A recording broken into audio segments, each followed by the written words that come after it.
Hello viewers, আজকে যে মুভির গল্প আপনাদের শোনাতে চলেছি তার নাম হলো ডার অ্যাট দ্য মল। গল্পের প্রথমে অ্যামিটি মল নামে একটি শপিং মল দেখানো হয়। কিছুদিনের মধ্যেই মলটির উদ্বোধন হবে, যার মালিক হলেন মিস্টার মানচন্দ্রা ও মিস্টার খান।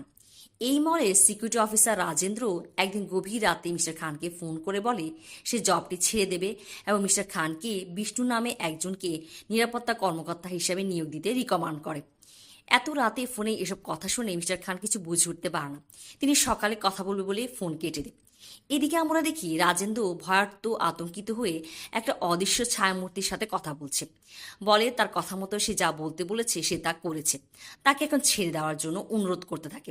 কিন্তু ছায়ামূর্তিটি তাকে মারার জন্য ধাওয়া করতে শুরু করে। সে কোনো মতে তার গাড়ির কাছে পৌঁছাতে পারলেও বেসমেন্টে র্যাম্প দিয়ে যাওয়ার সময় দুর্ঘটনার শিকার হয়। এই অদৃশ্য ছায়ামূর্তিটি তাকে সিট বেল্ট দিয়ে শ্বাসরুদ্ধ করে হত্যা করে। ঘটনাক্রমে এক সপ্তাহ পরে বিষ্ণু নামের একজন যুবক মলের নিরাপত্তা প্রধানের পদের জন্য ইন্টারভিউ দিতে আসে। আর সে অদৃশ্য শক্তিটি এটাই চেয়েছিল যে বিষ্ণু এখানে আসুক, আর তাই হয়। বিষ্ণু এসে মিস্টার খানের কাছে ইন্টারভিউ দেয়। বিষ্ণু তার অতীত সম্পর্কে বলে সে আর্মিতে ছিল, নি ইনজুরির কারণে চাকরি ছেড়েছে। এই কথোপকথনের মধ্যে অ্যামিটি মলের মার্কেটিং চিফ তিশা এসে তাদের সাক্ষাতে বাধা দেয়। মিস্টার খানকে মিটিং রুমে নিয়ে যায়। সেখানে মিস্টার খান, মিস্টার মানচন্দ্রা, মিস্টার সাহানি এবং তিশা নিরাপত্তা রক্ষীর রহস্যময় মৃত্যু নিয়ে টিভিতে একটা সংবাদ প্রতিবেদন দেখে।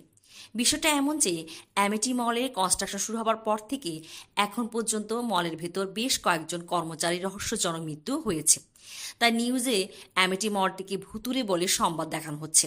তারা এই নিয়ে চিন্তায় পড়ে যায়, কেননা আগামী সপ্তাহে অ্যামিটি মলের গ্র্যান্ড ওপেনিং হবে। এই মুহূর্তে এই ধরনের নিউজের কারণে মলে লোকজন আসতে চাইবে না, তাদের অনেক লোকসান হবে। মিটিং থেকে ফিরে মিস্টার খান বিষ্ণুকে নিরাপত্তা প্রধান হিসেবে নিয়োগ দেন আর বলেন মল সম্পর্কে এসব ভুতুরে কথাবার্তা মিথ্যে ও বানোয়াট। তাকে সতর্কতার সাথে কাজ করতে বলে। বিষ্ণুর কাজটি দরকার ছিল, তাই সেও কাজ করতে রাজি হয়ে যায়। এর পরের দৃশ্যে আমরা দেখি বিষ্ণু গিয়ে লকার রুমে ইউনিফর্ম চেঞ্জ করছিল। তখন বিষ্ণু লক্ষ্য করে যে রাজেন্দ্র, যে চিফ সিকিউরিটি অফিসার ছিল, তার লকারটি নিচ থেকে খুলে যাচ্ছে। বিষ্ণু লকারের সামনে গিয়ে দাঁড়ালে লকার থেকে একটা ফাইল নিচে পড়ে, যাতে সিসিটিভির কিছু ফুটেজ ছিল। ফুটেজগুলোর মধ্যে একজন মহিলার কালো অবয়ব দেখা যাচ্ছিল। এরই মধ্যে বিষ্ণু দেখতে পায় যে একটা ছোট্ট মেয়ে তাকে চুপিসারে দেখছিল।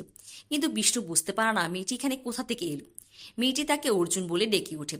বিষ্ণু মেয়েটিকে জিজ্ঞেস করতেই যাবে সেখানে কোথা থেকে এলো, কিন্তু চোখ ফেরাতে মেয়েটি গায়েব হয়ে যায়। এসব কিছু দেখে বিষ্ণুর বুঝতে পারে এই শপিং মলে কিছু তো সমস্যা আছে। বিষ্ণু তার কাজে নেমে পড়ে। তার সহকারী নিরাপত্তারক্ষী রানাকে সিসিটিভি কক্ষের ক্যামেরাগুলো পরীক্ষা করতে পাঠায়। আদেশ পালন করে রানা তদন্ত করতে যায়, কিন্তু সে একই অশুভ শক্তির হাতে নিহত হয়। বিষ্ণু রানার ওয়াকিটকি থেকে গড়গড় শব্দ শুনে নিচে দেখতে যায়, কিন্তু সে রানাকে কোথাও খুঁজে পায় না। বিষ্ণু মিস্টার খানকে রানার বিষয়টি জানায়, কিন্তু মিস্টার খান বিষয়টিকে গুরুত্ব দেয় না। মলের উদ্বোধনের দিন বিষ্ণুর উপর সমস্ত দায় দায়িত্ব দেওয়া হয়। মলের জমকার উদ্বোধনের সময় মিস্টার খান এবং মিস্টার মানচন্দা ও তাদের অন্যান্য বিজনেস পার্টনাররা আসে। তারা সংবাদ মাধ্যমকে বলে যে মলটি ভুতুরে নয়, তা প্রমাণ করার জন্য তারা তাদের সন্তানদের নিয়ে ভেতরে রাত কাটাবেন। আমরা চারজন বন্ধু বান্ধবীদেরকে দেখি। তারা হলো আহানা, মেডি, কেডি ও নানাও। মিস্টার মানচন্দার মেয়ে আহানা, তাদের বিজনেস পার্টনার সাহানির মেয়ে মেডি, ছেলে কেডি এবং মিস্টার খানের ছেলে নানাও। বেশ জাঁকজমকভাবে পার্টি শুরু হয়। বিষ্ণু মেইন গেটে সিকিউরিটি চেক করছিল, তখন সে অস্বাভাবিক কিছু লক্ষ্য করে।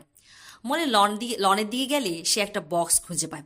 হঠাৎ করেই বিষ্ণু মলের দিকে মুখ করতে সে দেখতে পায় ধাউ ধাউ করে আগুন জ্বলছে, আর একজন লোক পিস্তল দিয়ে বিষ্ণুকে গুলি করতে চাইছে। বিষ্ণু দৌড়ে পালাতে চায়, কিন্তু পরক্ষণেই পেছনে ফিরে তাকালে দেখতে পায় সবকিছু স্বাভাবিক। সবকিছু যেন কোনো চোখের ধোঁকা ছিল। সে কিছুই বুঝে উঠতে পারে না এটা সে কি দেখল। বিষ্ণু এবার খুঁজে পাওয়া বাক্সটির মধ্যে থাকা জিনিসপত্রগুলো ভালো করে পরীক্ষা করে। বাক্সের মধ্যে কিছু খেলনাপাতি ও একটা ফটোগ্রাফ পায়। তাতে একটা অরফানেজের ছবি, উপরে লেখা ম্যাডেলাইন হোম। ফটোতে একজন নান বাচ্চাদের নিয়ে অরফানেজের সামনে দাঁড়িয়ে ছবি তুলেছেন। বিষ্ণু ইন্টারনেট সার্চ করে জানতে পারে বেশ কয়েক বছর আগে অ্যামিটি মলের জায়গায় ম্যাডেলিন হোম নামে একটা অরফানেজ ছিল। এখানকার নান মাদার ম্যাডলিনের নাম অনুসারে। একদিন মাদার ম্যাডলিন অরফানেজটি জ্বালিয়ে দেয়। তাতে এখানে থাকা 22 জন বাচ্চার মধ্যে 21 জন আগুনে পুড়ে মারা যায়, আর একজন নিখোঁজ হয়। বিষ্ণু সন্দেহ করে অ্যামিটি মলে এসব অস্বাভাবিক ঘটনার সাথে কোনো যোগসূত্র নাই তো। তাই সে রাজেন্দ্রের লকারে গিয়ে ফাইলটি খুলে দেখে, আর সিসি ফুটেজের মধ্যে সে কালো অভাবে দেখতে পায় যা মাদার ম্যাডলিনের অভাবের সাথে হুবহু মিলে যায়। আর বিষ্ণু বুঝে যায় এটা মাদার ম্যাডলিনের আত্মা। বিষ্ণু আবারও সিকিউরিটি বিষয় তদারকি করতে থাকে। তখনই হঠাৎ বিষ্ণুর চোখ পড়ে মলের ছাদের উপর আহানা ছাদ থেকে লাফ দিচ্ছে।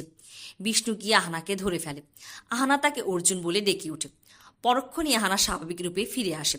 সে বুঝতে পারে না সে এখানে কিভাবে এলো। এবার মলের মধ্যে ভয়ানক সব ঘটনা ঘটতে থাকে।